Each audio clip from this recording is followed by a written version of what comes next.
हाँ, तो बच्चों आज जो जेईई मेंस ने एक क्वेश्चन पूछा है जो कि हमारे थर्मोडायनामिक्स का है। तो देखिए इस क्वेश्चन में क्या कहा गया है और बहुत ही सिंपल सा क्वेश्चन पूछा गया है, बहुत ही बेसिक फॉर्मूला पर बेस्ड क्वेश्चन है। क्वेश्चन ये कह रहा है कि in adiabatic process temperature reduces to 1/4। Temperature जो हो जाता है वो पहले वाले टेम्परेचर का 1/4 हो जाता है। कहने का मतलब आपका T2 जो है वो कितना हो गया है, 1/4 ऑफ T1 हो गया है। यानी आप ये कह सकते हो कि T2/T1 जो है वो असल में 1/4 है, ऐसा दे रखा है। ठीक, सेकेंड पार्ट कह रहा है and the volume increase to 8 times, मतलब V2 जो है वो 8 टाइम हो गया है V1 का, यानी पहले वाली वॉल्यूम का 8 टाइम हो गया है। कहने का मतलब V2/V1 जो है वो आपका 8 हो गया है। ये डेटा दे रखा है। तो बोल रहा है find the adiabatic constant, that means आपसे गामा पूछ रहा है कि कितना होगा। तो एडियाबेटिक प्रोसेस में हमारा ये होता है इक्वेशन कि temperature into V the power gamma -1 is equal to constant, ये होता है।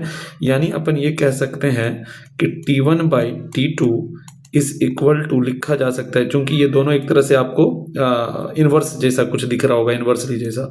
तो आप कह सकते हो V2 ये हो जाएगा क्या, V1 दी पावर कितना, गामा -1, ठीक है ना। T1/T2 is equal to V2/V1 the power gamma -1।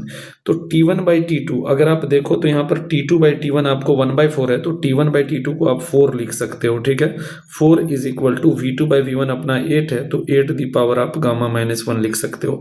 यहाँ पर 4 को मैं लिख सकता हूँ 2 का whole square, that will be equal to 8 को मैं लिख सकता हूँ 2 का क्यूब दी पावर गामा -1।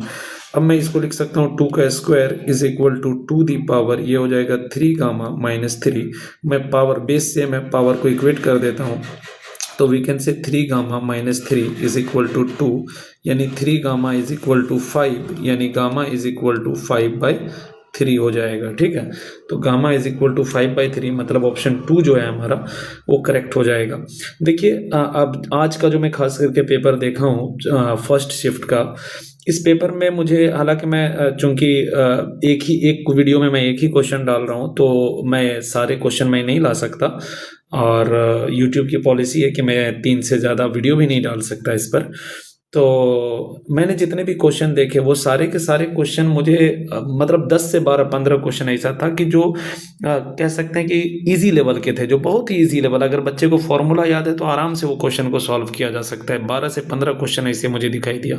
हाँ, कुछ क्वेश्चन थे जिस पे थोड़ा सा ज़्यादा सोचने के लिए था, जैसे कि एक क्वेश्चन था जिसमें RL सर्किट से रिलेटेड कुछ था, जिसमें एनर्जी स्टोर्ड इन इंडक्टर से रिलेटेड एक क्वेश्चन है। तो वो सब क्वेश्चन में हो सकता है बच्चे ज़्यादातर उन सब टॉपिक को नहीं देखते हैं, तो उन सब क्वेश्चन में हो सकता है कि बच्चे फंसे होंगे। लेकिन ज़्यादातर क्वेश्चन मुझे ऐसे लगे जो बहुत इजीली, मतलब आसान से बस फॉर्मूला याद हो तो आसानी से सॉल्व किया जा सकता है। तो मैं आगे जो बच्चे आ रहे हैं नेक्स्ट, जिनका कल एग्ज़ाम है या आज सेकंड शिफ्ट वाले, तो खैर मेरा वीडियो देख नहीं पाएंगे, लेकिन कल परसों तरसों जो भी एग्ज़ाम है, तो उन सारे बच्चों से मैं यही कहना चाहूँगा कि देखिए आप बस पैनिक मत होइए एग्ज़ाम में, बस शांत रखिए अपने आप को और आराम से देखिए कि कौन कौन सा क्वेश्चन है जिसको आप अटेम्प्ट ले सकते हो। आप ज़्यादा उलझिए मत। 25 क्वेश्चन में से 10 क्वेश्चन एकदम ईजी आ रहे हैं, तो उन्हीं क्वेश्चन को आप अटेम्प्ट लीजिए जिसको आप आसानी से कर सकते हो। आई होप कि मेरी ये बात आपको बहुत हेल्प करेगी एग्ज़ाम में। और थोड़ा शांत रहिए एग्ज़ाम में, चिल करिए, ज़्यादा टेंशन मत लीजिए, पैनिक मत होइए। जब भी लगेगा कि कई बार ऐसा होता है ना कि हम शुरू के 4-5 क्वेश्चन देखते हैं जो हमें टफ दिखाई देता है और हम पैनिक हो जाते हैं, घबरा जाते हैं। तो आप उन टफ क्वेश्चन पर ज़्यादा ध्यान मत दीजिए, इजी क्वेश्चन को ढूंढिए कि कहाँ कहाँ पर आपके लेवल का क्वेश्चन है, और उन क्वेश्चन को बस अटेम्प्ट लीजिए। आपको पूरा का पूरा 25 क्वेश्चन, फिजिक्स का है तो पूरा 25 करने की ज़रूरत नहीं है, या सारे सब्जेक्ट मिला के अगर 75 क्वेश्चन है तो 75 नहीं करना है। आप हार्डली अगर 30, 40, 45 क्वेश्चन भी करते हो तो आपका ठीक ठाक स्कोर बन जाता है। तो इन चीज़ों का ध्यान रखिए और आराम से पेपर दीजिए। Best of luck. Thank you so much.